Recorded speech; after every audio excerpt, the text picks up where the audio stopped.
Você vai ver agora como é o trabalho de combate à corrupção e à lavagem de dinheiro no Brasil. Mais de 70 entidades públicas e privadas trabalham em conjunto para definir estratégias de prevenção a esses crimes. Veja também os acordos de cooperação jurídica entre diferentes países. Foi por meio dessas parcerias que o Brasil conseguiu repatriar milhões de reais desviados de empresas estatais. Dinheiro em contas na Suíça. Quantas vezes já ouvimos isso? Mas por que a Suíça? Abrir a conta na Suíça não é fácil, até porque eles exigem um valor mínimo para fazer o depósito, para abrir. Então é uma conta que não é realmente qualquer um que pode abrir. O fato de existir uma preferência pela Suíça no passado se deveu à característica específica das contas lá, que são contas numeradas. Então não aparece o nome das pessoas, mas só um número. Então elas têm uma garantia de segredo muito forte. Nem ela nunca foi um paraíso fiscal, e embora ela mantenha um sistema financeiro baseado no sigilo, não significa proteção ao detentor daquela conta. Foram vários pedidos de quebra desse sigilo durante a Operação Lava Jato, por exemplo. Dinheiro da Petrobras que foi parar em contas na Suíça.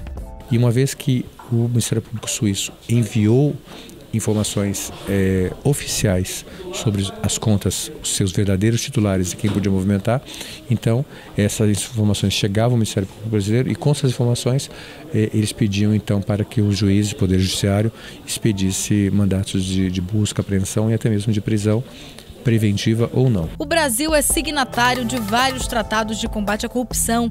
Um deles é a Convenção de Mérida. É importante ressaltar que no âmbito penal há primeiro um próprio tratado bilateral Brasil-Suíça, que é muito utilizado. Além disso, também se utilizam convenções multilaterais.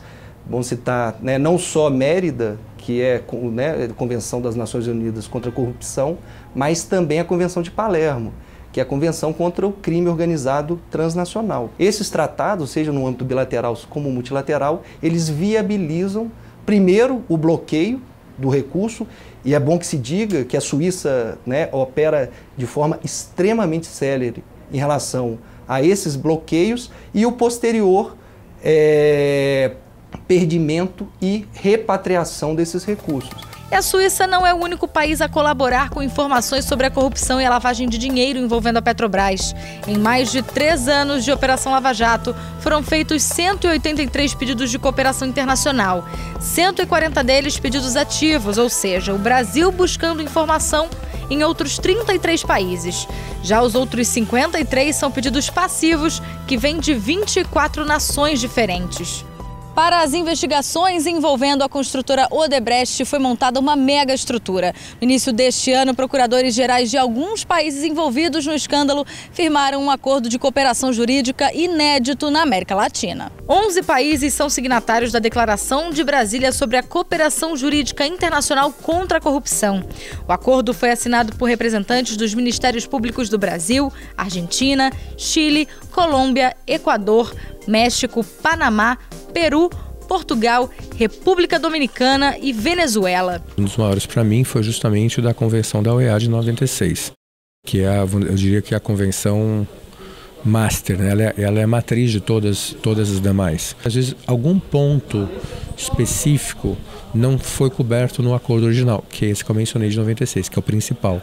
E aí então você pode fazer um acordo específico para cobrir especificamente um ponto que ainda não tinha sido talvez detalhado ou não tivesse sido muito bem regulamentado. Acordos como esse vão todos nessa direção de facilitação, aumenta a cooperação e cobertura de um ponto que não foi bem detalhado no acordo original. Os acordos feitos com base em tratados e convenções internacionais servem para que as autoridades de um país façam solicitação a outros países para ouvir testemunhas ou pessoas investigadas. Assim, é possível produzir e compartilhar provas, fazer as quebras de sigilos bancários, telefônicos e de e-mails e até bloqueios de bens ou valores para prisões e extradições. No Brasil, os acordos são feitos pelo Ministério da Justiça ou pela Procuradoria-Geral da República. Desses acordos vieram as provas de contas secretas da Odebrecht do ex-deputado federal Eduardo Cunha na Suíça. Até na China, país que não tinha tradição de acordos com o Brasil, a Lava Jato buscou investigações sobre as contas usadas pelo doleiro Alberto Youssef para lavar dinheiro. A China não era um alvo preferencial de criminosos, seja para abrir contas ou seja para lavagem de dinheiro. Então não havia tanta demanda, vamos dizer assim, por acordos com a China. Como agora, nos últimos anos, né, da Lava Jato, os criminosos, eles tentaram diversificar a localização das suas contas e acabou-se chegando algumas contas na Ásia, aí esses acordos se tornaram importantes. Por meio dos acordos foi possível seguir o rastro do dinheiro ao redor do mundo e ainda repatriar 550 milhões de reais desviados da Petrobras. O combate à corrupção e à lavagem de dinheiro não é uma preocupação de hoje. Em 2003 foi criada a ENCLA, Estratégia Nacional de Combate à Corrupção e à Lavagem de Dinheiro. Formada por mais de 70 órgãos dos 3 poderes da República, ministérios públicos e da sociedade civil, que direta ou indiretamente trabalham na prevenção desses crimes. Ela é um instrumento, vamos dizer assim, composto por várias entidades.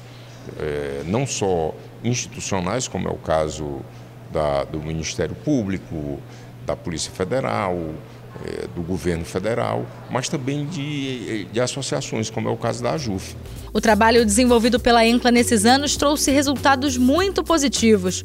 Um deles foi o Programa Nacional de Capacitação e Treinamento no Combate à Corrupção e à Lavagem de Dinheiro. A cada ano, esses encaminhamentos, inclusive do âmbito legislativo, tem gerado excelentes resultados. Um dos exemplos aí, a gente pode dizer que a alteração feita na lei de lavagem brasileira, né, como, por exemplo, excluindo o rol de crimes antecedentes, entre outras medidas, ela é um produto da ENCLA. No fim de 2016, a AJUF participou da aprovação de medidas para o enfrentamento da corrupção durante o ano de 2017. A Associação dos Juízes Federais do Brasil foi representada pelo juiz federal Rodrigo Pessoa e pelo desembargador federal Márcio Rocha, que recebeu o Prêmio de Ação de Destaque de 2016. Ela reconhece a importância do cidadão em auxiliar o Estado na apuração de irregularidades de um modo geral e dos crimes de corrupção.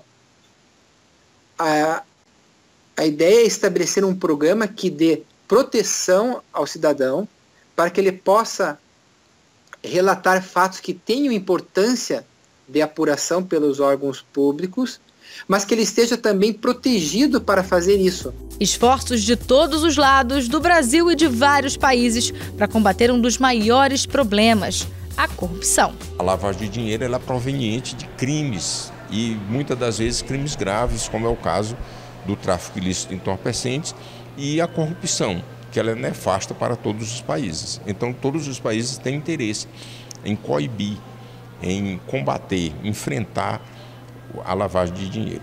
Daí esses acordos jurídicos internacionais para possibilitar o intercâmbio dessas informações.